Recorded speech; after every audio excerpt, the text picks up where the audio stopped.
Hi, Taylor T. Carlson here, and today we're going back into the world of classic rock, specifically Southern rock. And there's no band more synonymous with Southern rock than Lynyrd Skynyrd. Today what we're taking a look at is Live at Knebworth 76. The set also includes the documentary If I Leave Here Tomorrow, a film about Lynyrd Skynyrd. I'm going to unbox this release, share some opinions, and let you know if this is recommended. Nice close-up of the packaging there, featuring the late great Ronnie Van Zant on stage doing what he does best. It's just crazy that he would pass away just over a year after that photo was taken on stage. Here's the spine. Back cover. This is a Blu-ray and CD set, so you get an audio and video portion. Description of the presentation there. All your legalese down there. You open this up, got credits on this side. Over here you got your band member credits and some other photos. The band on this release, of course, consists of Ronnie Van Zant on lead vocals, Gary Rossington on guitar, Alan Collins on guitar, Steve Gaines on guitar and backing vocals, Leon Wilkeson on bass and backing vocals, Artemis Pyle on drums, and Billy Powell on keyboards and piano. And the Honkettes, the female backing vocalists, that's what they called them, are Cassie Gaines, JoJo Billingsley, and Leslie Hawkins. We open this up, we have our discs here.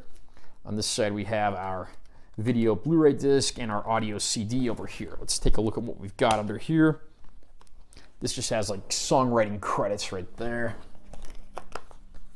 And then the CD portion, we pull that off and it's just got a Lynyrd Skynyrd logo under there.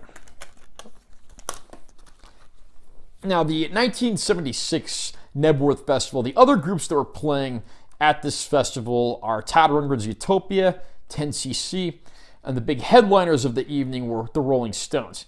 The other support band, of course, was the mighty Lynyrd Skynyrd.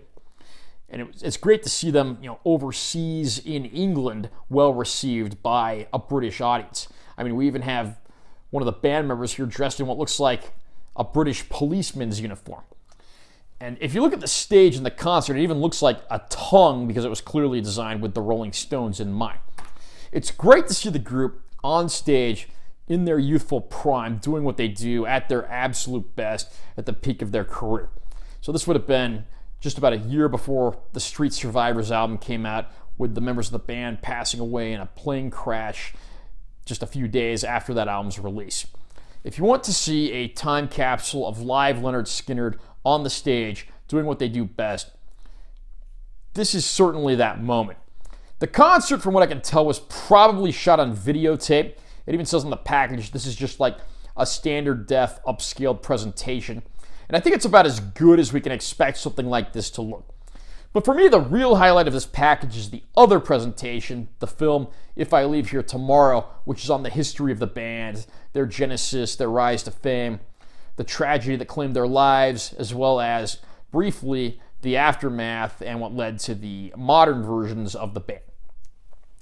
This is a great presentation that has a lot of brand new interviews with surviving members of the band, as well as acquaintances, a lot of vintage interview clips and concert footage, a lot of old home movies. There's no limit to what they present here, and it's a great look at the band. It doesn't really go too much into what happened, after the plane crash and the later versions of the band, but it rightfully sticks with the classic incarnation of Lynyrd Skynyrd. It's very informative. You learn a lot about the process of them making music as a band. You learn about their acquaintances together, how they got to know one another, and of course, life on the road and everything that came with this live fast, die young rock and roll lifestyle. If you want a presentation on the history of Lynyrd Skynyrd, you can't do any better than this one. Again, the new interview segments look great because they were obviously shot in HD, either on film or very modern digital cameras.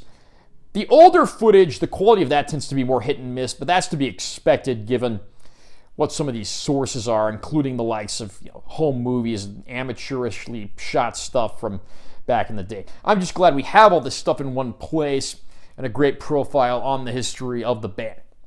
If you are a Lynyrd Skynyrd fan and you want to see great vintage live concert footage and get the story on the history of the band, this is a highly recommended package, and I think you should absolutely add this to your collection.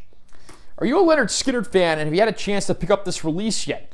Comment down below and let me know what you think. Also, remember to subscribe to my channel for more content because I'm always posting new videos. And be sure to give this one a like if you found it helpful. I'm Taylor T. Carlson. See you next time.